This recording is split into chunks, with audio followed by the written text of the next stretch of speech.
दर्शकबिन नमस्कार। महोत्तरीमा एउटा घटना घटेको छ। महोत्तरीको मनराज सिस्वा नगरपालिका वडा नम्बर 4 को साढा गाउँमा एकजना व्यक्ति मरे।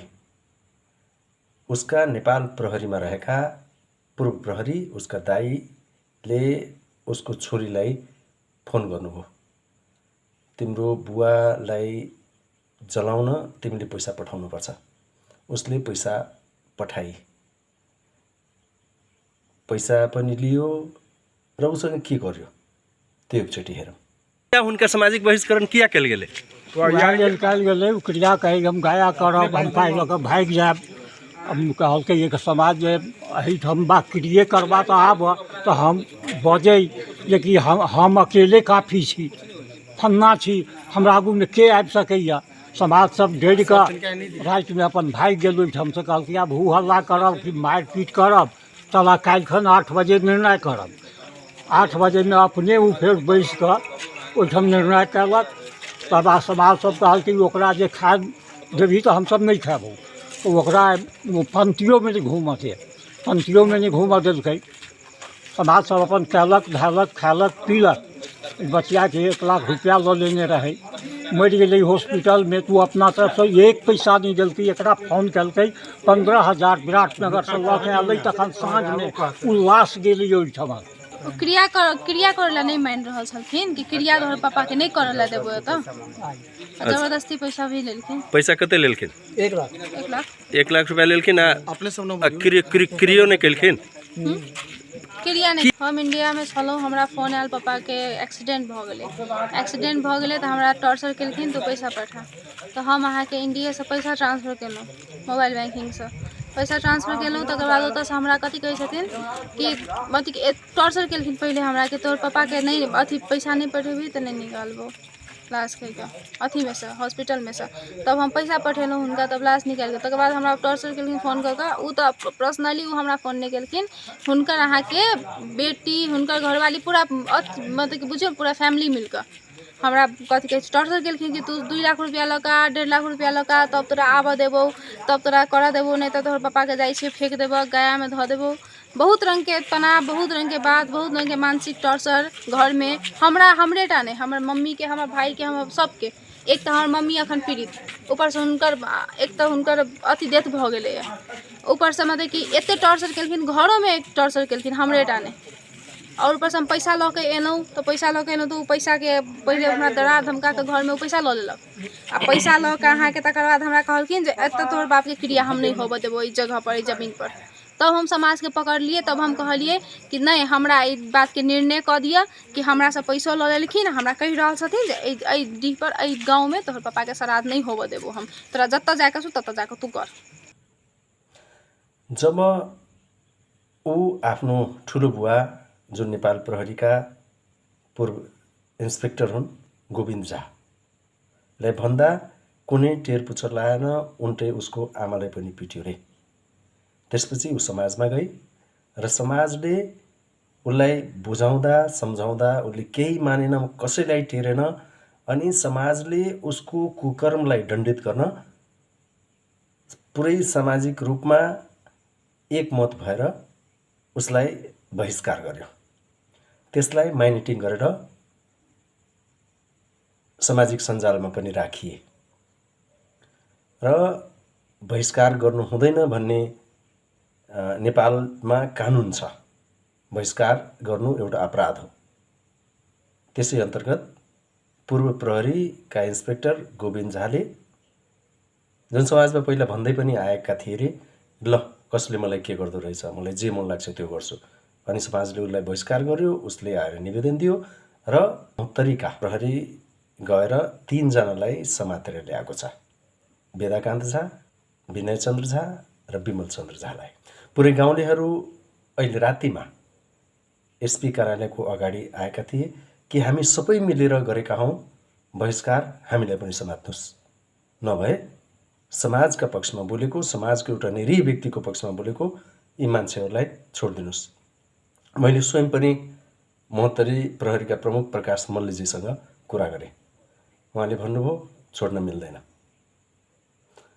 मैले राखेँ कि सामाजिक रूपमा एक त समाज पुरै खत्तमै भइसकेको छ। अब कसैले जस्तोसुकै कसैमाथि अन्याय गरे पनि कोही बोल्नेवाला छैन। यो नजिर महोत्तरी प्रहरीले बनाउँदैछ कि? मेरो जिज्ञासा थियो। उहाँले भन्नुभयो यो कानुनन अपराध हो, भावना एकातिर छ, ऊ पनि आओस्, उसलाई पनि ऊ पनि मुद्दा दियोस्, उसलाई पनि न्याय दिलाउने हामीले प्रयास गरौँला।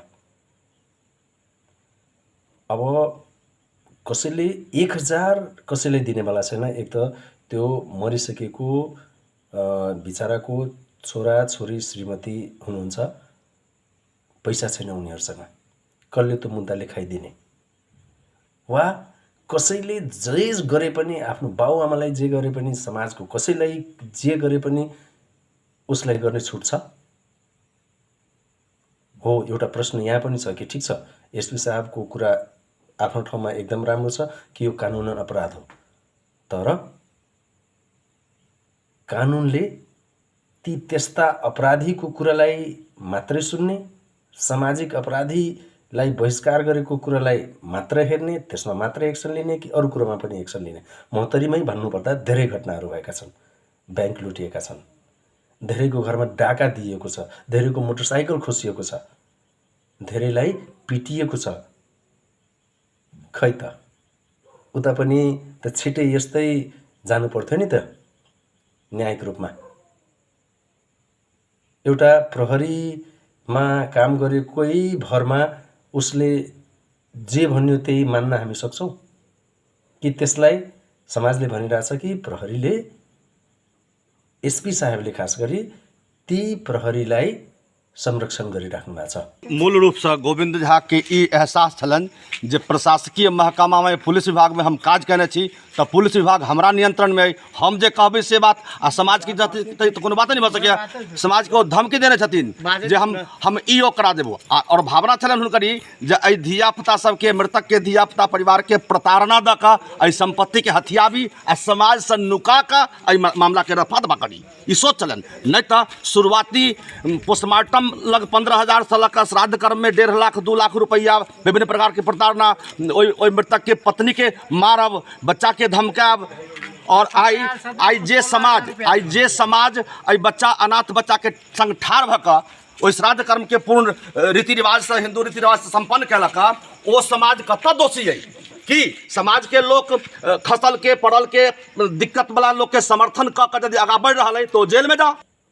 उसले जस्तोसुकै अपराध गर्यो, समाजले केही बोल्यो अनि समाजलाई समातेर ल्यायो। अब कसले बोल्ने?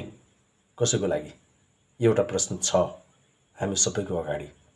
मैले पनि यो रिक्वेस्ट गरेको महोत्तरी प्रहरीका एसपी साहबलाई। उहाँले भन्नुभयो आज पनि छोड्न मिल्दैन, भोलि पनि छोड्न मिल्दैन। सामाजिक सञ्जालमा राखिएको छ बहिष्कारको कुरा। सामाजिक सञ्जालमा राखिनुको एउटा प्रमुख उद्देश्य यो पनि हुनसक्छ र हो नै, मैले कुरा गरेँ उहाँहरूसँग कि यस्तो समाजमा जो कुकर्म गरिरहेछ त्यसलाई समाजले बहिष्कार गर्छ है, यो कुरा आम जनमानसले बुझोस् भनेर सामाजिक सञ्जालमा राखिएको हो। कानुनी रूपमा त्यो अपराध हुन सक्छ, तर के हामी सामाजिक न्यायलाई मार्न त खोजिरहेका छैनौँ? एकदम यो ठुलो प्रश्न छ।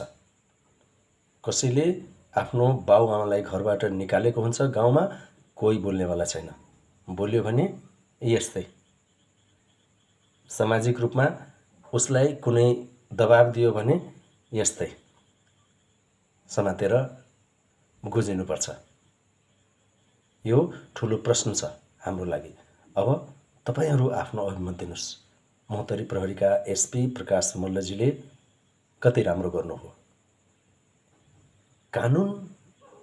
कानुनन राज्यको स्थापना हुनुपर्छ, कानुनी राज्यको स्थापना हुनुपर्छ, कानुन मानिनुपर्छ, तर कानुन बनाउने स्रोतमध्ये सामाजिक रीतिरिवाज, संस्कार, रीतिथिति त हो नि। समाजैको लागि हो नि कानुन, के को लागि? यो एउटा ठुलो प्रश्न बनेको छ। बेस त हेरिदिनु भएकोमा धन्यवाद। लाइक गरिदिनु होला, सेयर गरिदिनु होला। र कमेन्ट त अवश्य गर्नुहोला। यस्तो सामाजिक बहिष्करणमा वा यस्तो कुकर्म कुकृत गर्नेहरूको विपक्षमा समाज उभिने कि नउभिने। कतै महोत्तरी प्रहरीले यस्तो ठिकै छ, त्यो बहिष्करण भनेको सामाजिक अपराध हो, तर त्यसको कारण के त? जातीय कारण हो? होइन। कुनै अरू कारण हो? होइन। उसले ठुलो अपराध गरेको छ समाजमा, त्यसको कारणले सामाजिक बहिष्कार गरिएको थियो र समाज आज कठघरामा छ, कानुनको कठघरामा। अब हेरौँ भोलि के हुन्छ। तपाईँहरू आफ्नो अभिमत राख्नुहोला।